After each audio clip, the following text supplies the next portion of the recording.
Hi, I'm Ray. Here we go again with another podcast episode. This time, a very fitting time of year, I think. Bonfire night, or Guy Fawkes night, firework night, whatever you call it. Back in the late 50s, early 60s, how different things were then. When I was a kid, we'd spend several weeks before the 5th of November building bonfires. There were bonfires being built everywhere, people's gardens, bit of wasteland, a field over the back of someone's house, and the bonfires, some of them were big. I remember one friend of mine, his dad came out to have a look across the road where this wasteland was, and he said it was 20 feet tall. Imagine that, 20 feet tall. And we chucked anything and everything on these fires. We'd go knocking doors. Got any wood for our bonfire, mister? And I remember one chap, he said, yes, hang on. He came out with a chest of drawers. He said, they are. I was going to throw that out anyway. So, of course, we're all excited, dragged this thing over to our bonfire, chucked it on the top. Because when it got to a certain height, like 20 odd feet, we couldn't build it any higher. So it then grew out widthways. And they were just huge, huge fires. The sad thing was, I think, if hedgehogs ever got in them or any other animals, what we would do before we lit them, we'd beat around trying to scare off anything that might be in there, and also light one side of it. You know, we did think of these things, even though we were kids back then. We'd light one side of the fire, not the whole thing all round. So it would then give a chance for, if there's a hedgehog in there or anything, it could then escape out of the other side. But these fires were massive. There was no thought given to health and safety. I don't know what our parents thought. I suppose building the bonfire, we were safe enough. That wasn't a problem. On the actual night, on the 5th of November, we would light the fire, and there were parents around then, so they were keeping an eye on us. One sad thing was you'd get some horrible kids. They'd go around lighting people's fires. You know, we'd spend weeks building it, and then a few days before bonfire night, we'd find that someone had set fire to it. You know, that was a shame. Only a few kids did that. In the main, we actually had the bonfire night on the 5th of November. I think these days, I don't know, that people just wait till the weather's good. If it's nice on Friday, they'll do it then. If it's wet on the say Sunday is the 5th, if it's wet then, they'll do it on the Monday or Tuesday. We did it regardless of the weather. We were out there in the pouring rain. That didn't matter. Light the fire. If it was all wet, someone would come with a can of paraffin. I remember one kid came over, he thought it was paraffin, poured it on there, we chucked a match in, it was petrol. Woof! The whole thing went up like a bomb. In fact, bits of wood flew off it like an explosion. Bits of wood, only small bits. So, you know, we all rushed back and wow, that was fantastic. Our fires, when we were building them, they also got bigger and bigger without us putting any more stuff on them, any more wood or bits of furniture, because what local people would do is they wanted to get rid of something. They had some garden rubbish, perhaps some leaves or branches where they'd done some pruning, bits of bushes and trees. They go over and chuck it all on the fire. So other people were all helping us. People would put old furniture on there, chairs. I remember chairs and tables. Old dining room table, I remember someone managed to somehow get it on top of this fire. So it really was a community thing, people getting rid of their rubbish everywhere.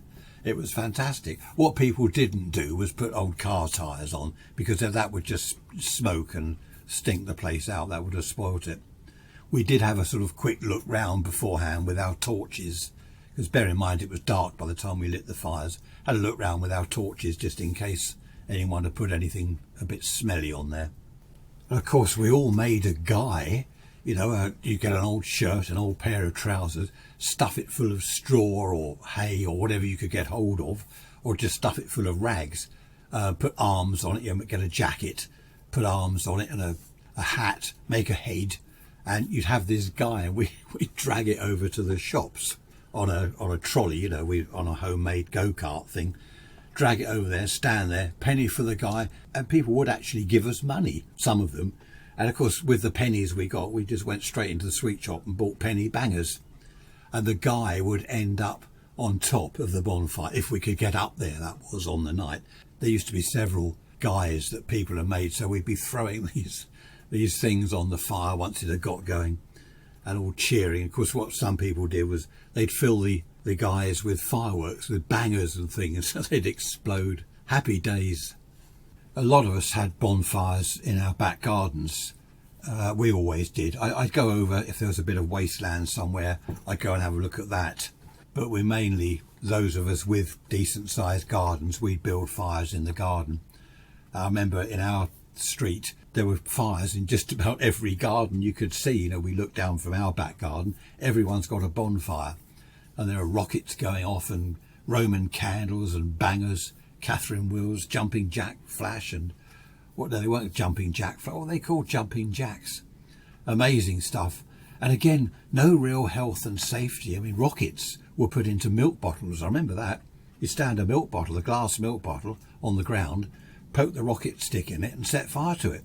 Of course, the milk bottle would sometimes fall over and the rocket would go off in some horizontal direction, hopefully not towards us kids.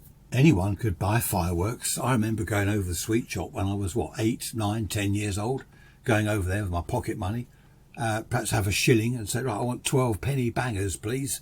And you give them the shilling, they give you the bangers.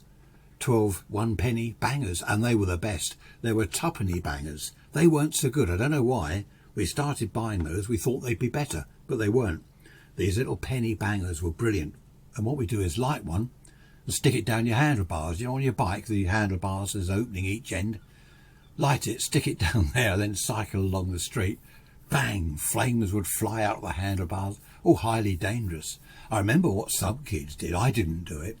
But some kids would fit a copper pipe with a copper tube on the handlebars, pointing forwards and slightly angled up, and they'd stick a rocket in there, light the touch paper. They're cycling along like mad down the street, and the rocket would fire, and they had no idea where it was going to go. Highly dangerous stuff. But I think in those days, I don't know, we all did dangerous things. I remember on my bike I had a speedometer. A lot of us did. Tells you how fast you're going. And we'd cycle up the downs. There's a hill behind where I am, and we'd cycle right up the top of the hill and then come flying down on our bikes to see how fast we could go.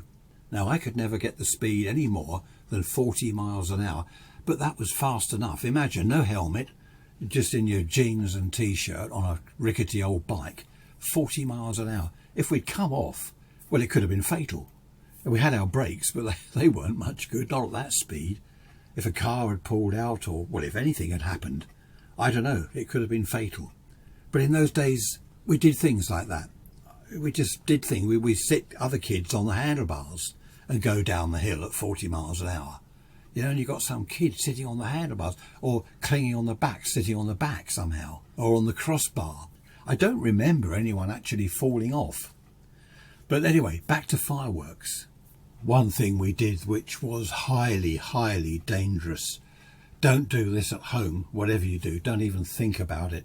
2 big bolts, like bolts from the railway track. You'd go over there, find some discarded bolts, and a huge nut that fitted the bolts. Put the nut half on one bolt, just screw it on halfway, just so you've got a little opening in the nut.